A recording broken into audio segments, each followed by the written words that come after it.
Hey, what is up? How is your World of Tanks winter marathon coming along? How is your Alt Proto? Did you get it yet?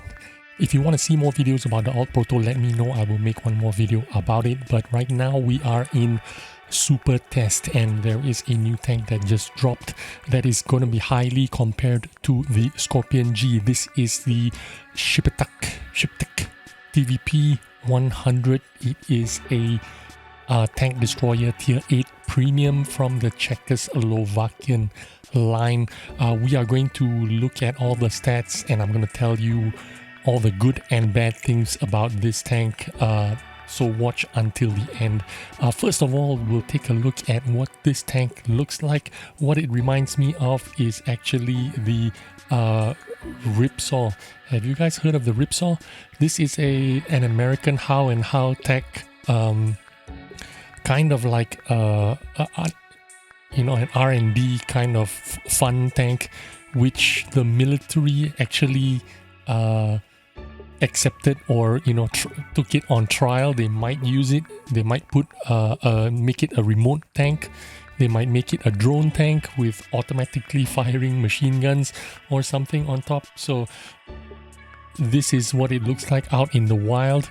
Yeah, this is called the How and How Ripsaw, and the ShPTK-TVP looks exactly like it. If you check it out, the high lower plate and the high front track, front wheel, dolly wheel. Is this the dolly wheel?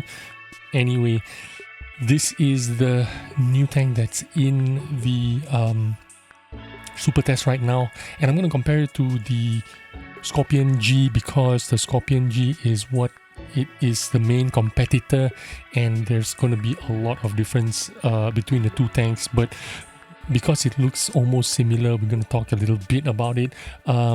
This has 700 horsepower, while the Scorpion G has 850 horsepower. But I believe in terms of mobility, these two tanks are going to perform very similarly going forwards and backwards, because even though the Scorpion G is slightly heavier at 38 tons, this is 32 tons, and the maximum load is 33 tons, while the Scorpion G is 45 tons.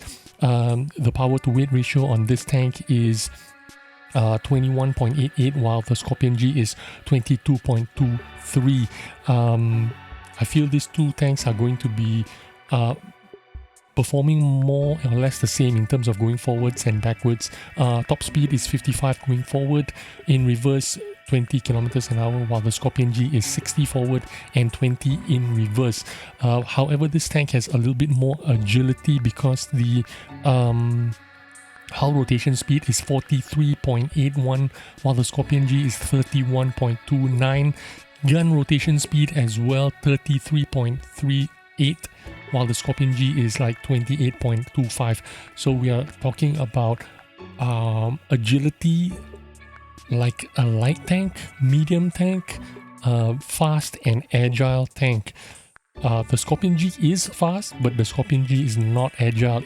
When it turns from side to side, it's not very quick. It turns like a, if you've ever driven one of these huge Mercedes cars or a Rolls Royce, they turn like a boat, right? The Scorpion G is something like that. This one is more like an AMG.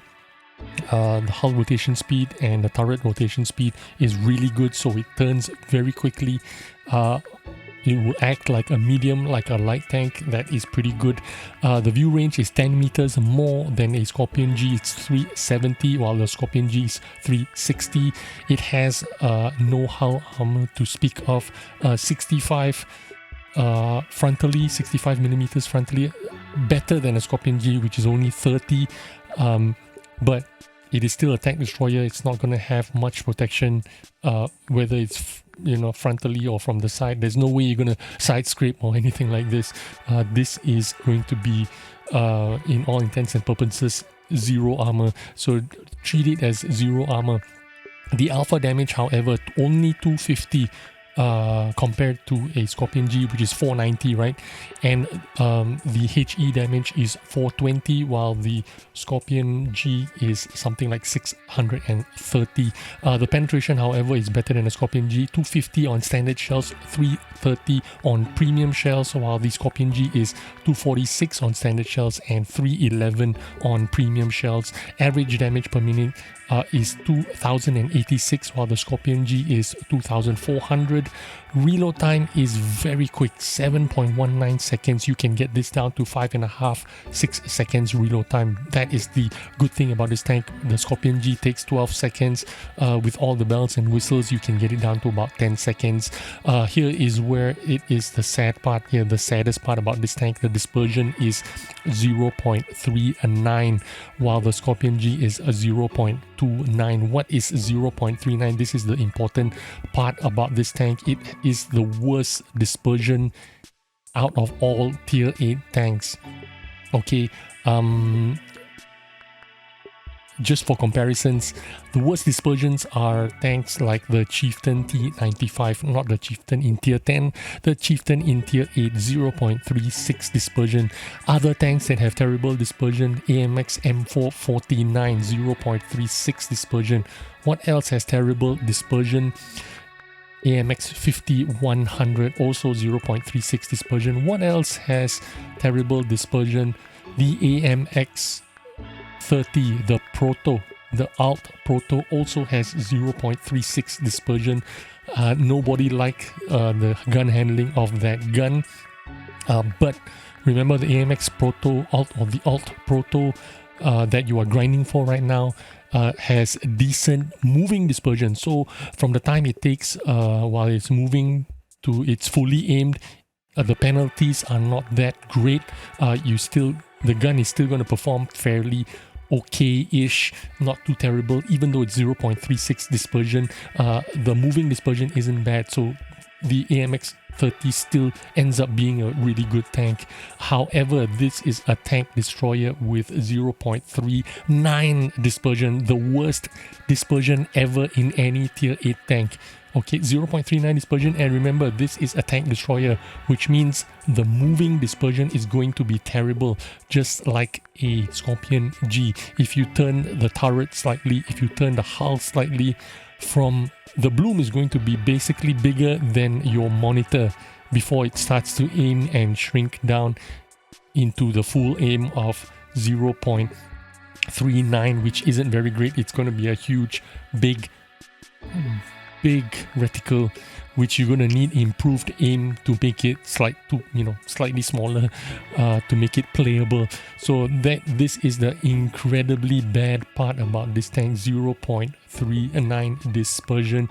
It'll make this tank almost unplayable. I'm going on and on and on about the dispersion because this is what makes this tank really bad. Even though its aim time is only 1.82 seconds, much quicker than a Scorpion G, which is 2.01 seconds, but because of that dispersion is so big and the penalties are so great, it's gonna make this tank a really bad sniper. So it's supposed to play as a sniper, but from a distance this tank is going to be absolutely terrible because of that expected penalties, tank destroyer penalties, and this 0.39 dispersion is the worst dispersion in tier 8 tanks. It's gonna make it terrible. There is one more absolutely terrible bad news that I'm going to share with you, but I'm going to save it till last. Okay, this tank has also 6 degrees of gun depression. It's not too bad, slightly worse than a Scorpion G, which is 7 degrees of gun depression, but it carries a lot of shells though, 66 pieces of shells compared to Scorpion, which is 30 shells. So 66 shells, they give you a lot of shells because you're going to miss a lot of your shots. So you have double the chances of a Scorpion. You can fire a lot more than you can keep your gun shooting all the time because you're going to miss half of them. That's the reason why you get a lot of shells. Here is the worst part of this tank is the shell velocity. Standard shell is AP, premium shells is heat. Both are slow firing shells. Shell velocity 897, much slower than a Scorpion G, which is 920. Premium shells is 795 meters per second, which is going to be heat shells. while the Scorpion G fires premium shells, which is APCR at 1150 meters per second. Very fast shell velocity, very accurate gun, versus this thing which is going to be a P shooter. You're going to fire a lot of shells. You're going to miss a lot of it because of the shit dispersion of 0.39, and you're probably going to have terrible moving dispersions because it is a tank destroyer, and you are going to have terrible shell velocity. I don't know what else to say. This tank, in my opinion, is going to be pretty bad. Also, you have 250 alpha damage, which is half of a Scorpion G. So you need to fire twice as much, do half as much damage, and you're gonna have worst accuracy. I doubt this tank is going to make it into the live server the way it is. They're definitely going to buff it, and I'm going to assume that they will buff the dispersion from 0.39 to at least a minimum 0.36, because this 0.39 is going to make this unplayable. I hope you enjoyed this video and took some useful information. This could be a loot box tank, who knows. We'll see what happens in the next few days. Thanks for watching. I'll see you on the next video. Bye bye.